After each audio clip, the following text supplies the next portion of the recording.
Dr. Jim Sweetland, an ER physician, was at the scene of last night's rally when he witnessed the shooting. He said he administered aid to a spectator who was gravely hurt. Dr. Sweetland, thank you so much for joining us this morning. Doctor, can you just relay your experience of what what happened to you, and have you ever been in a live kind of situation like this? Obviously in the ER, but I mean out in the field with this kind of thing happening. To answer first the second question first, I've never been in a live shooting arena before. I've had no combat experience. I was on the left bandstand as you're facing Donald Trump on the stage. I was underneath the Jumbotron, and he was showing the graphic about immigration. And we were turned to look at it, my friend and I, Gary Shelley, and I heard three pops, actually, pop, pop, pop, then a pause, and then four others, pop, pop, pop, pop. I turned to see the president entirely covered by Secret Service, and to my right, down in the same bandstand, was a woman shouting out, "He's been shot, he's down." And I turned my attention to her. Other individuals in the bandstand were sheltering, and I made my way over to that individual and administered CPR. And as you might guess, when I first arrived, I said, "I'm a doctor," and nobody believed me. And then I said, "I'm an ER physician. Could you help me get this man up on the bench?" He had been shot in the head, body had twisted as he fell. Everybody in the bandstand was standing at that time, so I assumed he was. Two individuals that were in shock themselves looked at me and got up and helped me get him back on a bench so I could administer CPR.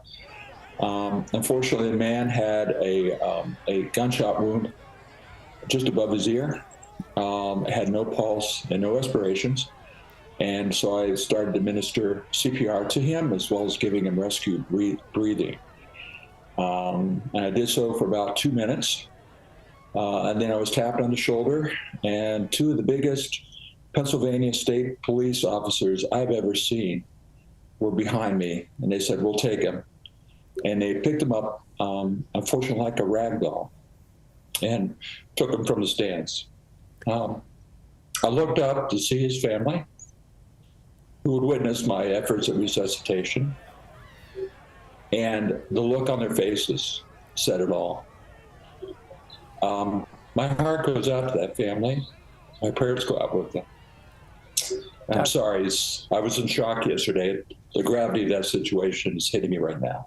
Well, of course, and we thank you for helping us understand the situation and your reaction to it and what you went through. Doctor, you see this kind of thing all the time, I would imagine, in your day job, but this was clearly something different. Your training kicked in, but tell us about how this differs from what you have to do every day, which is deal with life and death as you face it in the ER. The difference was I was a first responder in that moment, and a shout out to all the MS that go out in the field and perform that duty every day, and then bring them into me stabilized in the emergency department. This was raw. There was blood. There was brain matter around this man. And he needed immediate help.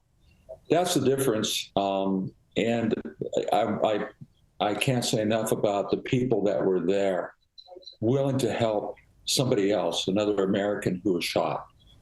And certainly that was a young gentleman. I think he was in his 30s. I think he was there with his wife and his child. And I think he was just there to enjoy a beautiful sunny day and be there to enjoy this rally. This was the first Trump rally I've ever been to. And I'm so happy that there were people there that helped. Yeah.